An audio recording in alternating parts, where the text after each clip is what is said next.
Hey guys, this is Oricon, and we are well into the year 2015. So what better time to celebrate the 10th anniversary of PSP games that came out in 2005, of course.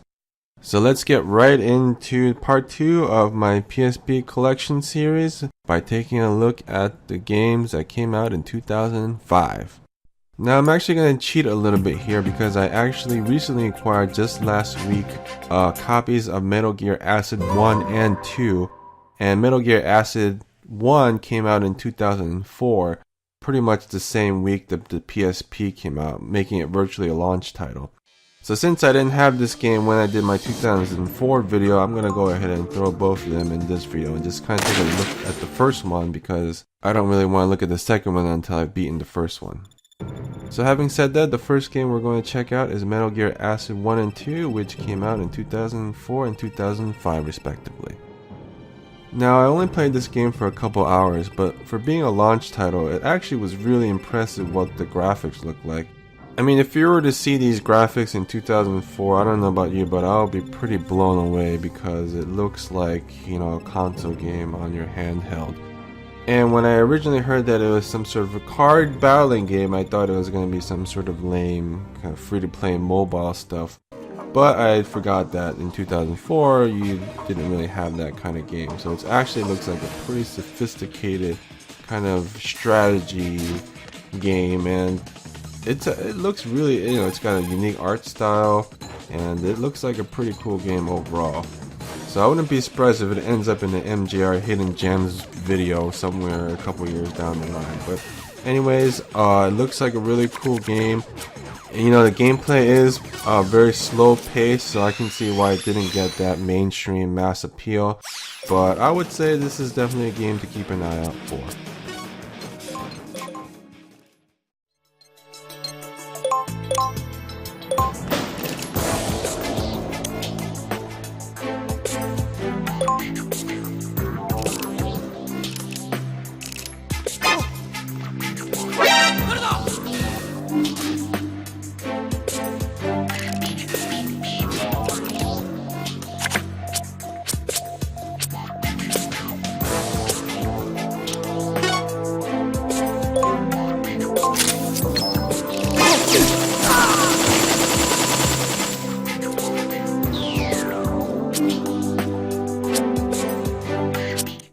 Next we have Popolo Croix Monogatari, Pietro Oji no Boken. So Popolo Croix story, the Prince Pietro's adventure. And as it's described on the cover here, it's a anime chiku and romantic RPG, so whatever that means. But yeah, this game looks really cool as well. However, I have not played this game yet because it's apparently Popolo Croix 1 and 2 remade for the PSP, and a lot of the story from the original games were kind of abridged or kind of cut out. So I'd rather kind of first play the original Popolo Croix 1 and 2 titles on the PS1 is kind of what I'm thinking, and kind of revisit this game once I've experienced the full unabridged story. Now, it says here that there is some original story content to this version as well, and so it's definitely something worth checking out, I think. And the animation style is very different from the original titles. The original titles have a lot more, I would say, traditional kind of nostalgic style, whereas this one is a little bit more modernized, given the fact that it's already 10 years old. And I did play a little bit of the original PS1 title, and there's this whole scenario where the castle is on fire and you don't even find about your mother until much later in the game. So it does seem to me that quite a lot of story has been cut from this version. But this is the only version of Popolo Croix that was localized in English, so unless there's a fan translation of the original PS1 versions, I would say definitely this is the title to check out. And the battle is seamless as well in the field, which is really cool. And in the PSV version, you can save anywhere, so that's pretty convenient. So if you're looking for a romantic anime chiku strategy RPG game, I would say definitely check out Popolo Croix for the PSP.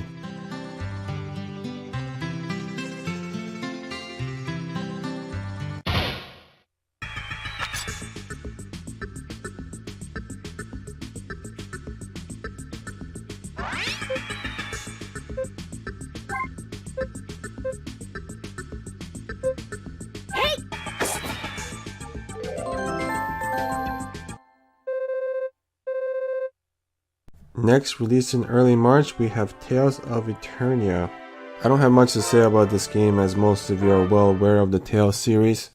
I did put quite a few hours into it, and it seems like a pretty fun game. I would mention though that the hard difficulty was way too hard for me, and normal was just kind of easy, so it would have been nice to get something in between in terms of difficulty. But yeah, it's a standard early 2D Tales game. But I do think it's really impressive that Sony was able to get a full PS1 game with video, full audio, and everything with no degradation onto the handheld. I think that was kind of one of the marketing strategies of the PSP, is having your console games on the handheld, and I think for the most part Sony delivered on that promise. Now, as many of you probably already know, they royally screwed up the naming of this game when they localized it as Tales of Destiny 2 for the PS1. Now, they fixed that in the PSP version, but for some bizarre reason didn't release the English version in the United States. So if you want to play the PSP version in English, you may want to import a European copy. I haven't played the English version, but the fake language that Melody speaks in Japanese is hilarious. I think just for that it's worth checking out.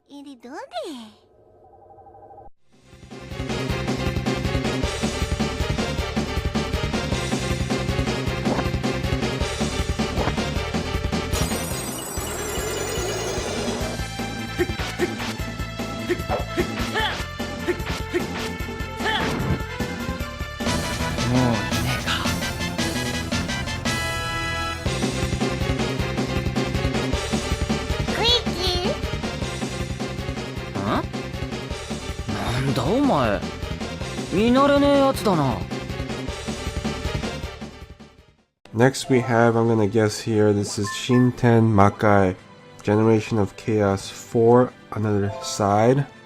I don't know guys, if you thought that the games Idea Factory makes now are low budget and shitty, you should play some of their earlier stuff like this one. Now, one thing I can say about Idea Factory is they're sure really good at making good cover art, but unfortunately that doesn't translate to the game itself. You know, I want to say this game is an absolute piece of crap, but honestly I have no idea how to play it to even make that judgment. And I've read the manual and it does not really help whatsoever. So to sum up my impression of this game, if I knew how to play it, I would probably tell you to avoid it at all costs.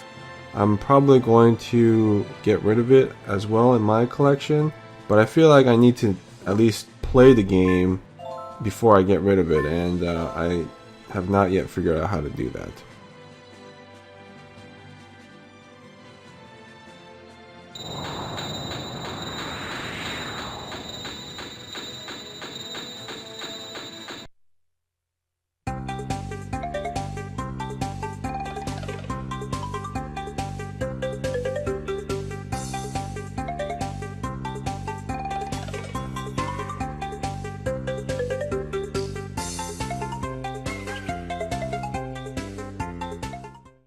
Next we have, released in June of 2005, is Eiyu Densetsu Akai Shizuku, which is the second entry in the Legend of Heroes Gargarv trilogy, and I'm doing my best to pronounce that.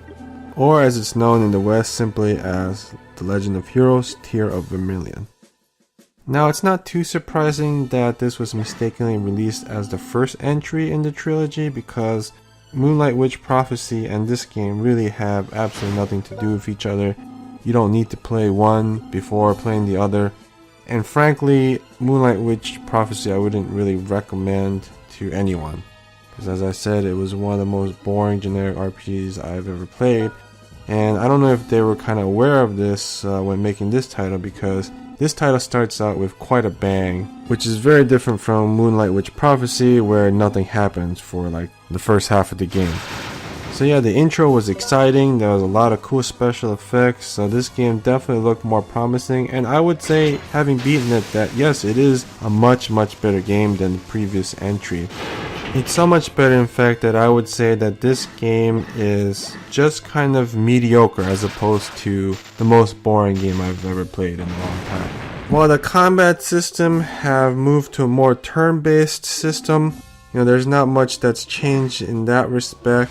It's certainly not a very challenging RPG, you know, you simply go through the motions and you'll kind of just go right through and beat the game in about 30 hours or so. but the story is much improved. I like the character designs better, and there's actually some character development, and there's a lot more drama. And overall, it's just an okay, I would even say, not bad RPG. The music I felt was a lot better as well. I felt like there was a lot more variations, and there were actually some tunes that I actually really liked. So yeah, if you're in the mood for a really orthodox, kind of traditional Japanese RPG, I suppose you can't go wrong with checking out Akai Shizuku or Tear of Vermilion. So these are the games in my PSP collection that were released in the first half of 2005, and I had meant to go over the entire year and do the rest of the games, but this video has gotten pretty long already, so I think I'm going to have to split it into 2 parts and cover the rest of 2005 in a second part video. So I hope there were some games that looked interesting to you, and I will see you next time with more PSP games from 2005.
Bye.